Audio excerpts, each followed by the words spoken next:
নমস্কার।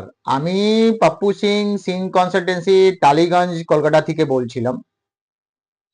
আজকে বিষয়টা হচ্ছে কি ক্রেডিট কার্ড। এই ক্রেডিট কার্ডে সমস্যা, ক্রেডিট কার্ড দেখবেন আজকে সবার বাড়িতে বাড়িতে আছে, মানে এরকম কোনো ফ্যামিলি মেম্বার নেই যার কাছে ক্রেডিট কার্ড নেই।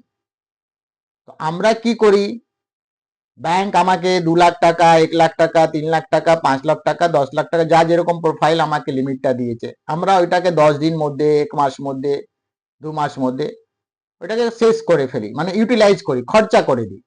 এবার প্রত্যেক মাসে আমি কি করি, মিনিমাম পেমেন্টটা দিই, ইন্টারেস্টটা দিই। তো এই যে মিনিমাম পেমেন্টটা দিই আমি 1 বছর, 2 বছর, 3 বছর, আপনি কোনোদিন এটা ক্যালকুলেশন করেছেন?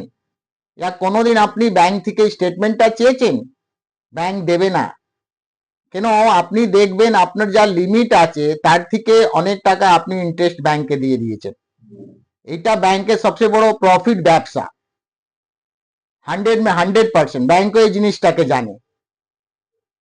প্রিয় বন্ধুগুলো, আগার আপনারা এরকম ক্রেডিট কার্ড ট্রেপ মধ্যে ফেসে গেছেন, সলিউশন পাচ্ছেন না, শাট আউট করতে পারছেন না, তো আপনি আমাদের কাছে আসুন, সার্চ করুন, আমাদের এখানে কনসালটেন্সি চার্জ ফ্রি আছে।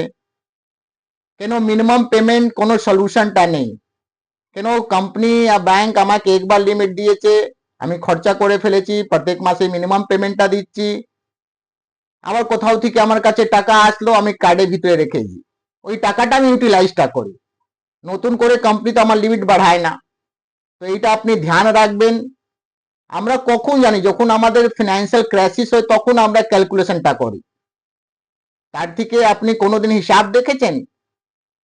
ব্যাংক থেকে চাইবেন স্টেটমেন্টটা, মগর ব্যাংক আপনাকে কোনোদিন 1 বছরে 6 মাস থেকে ज़्यादा স্টেটমেন্টটা দিতে পারবে না। কেন? দিলেই ওরাই ফেসে যাবে। তখন আপনিও ক্যালকুলেশন করলে জানতে পারবেন কি প্রত্যেক মাসে আপনি মিনিমাম পার মিনিমাম দিয়ে যাচ্ছেন। তো মিনিমাম এটা কোনো সলিউশন না। अगर এই ট্র্যাপ থেকে বাঁচতে চাইছেন, শাট আউট করতে চাইছেন, তো দেরি না করে আপনি আমাদের সাথে যোগাযোগ করুন। সিং কনসালটেন্সি, টালিগঞ্জ, কলকাতা। ধন্যবাদ।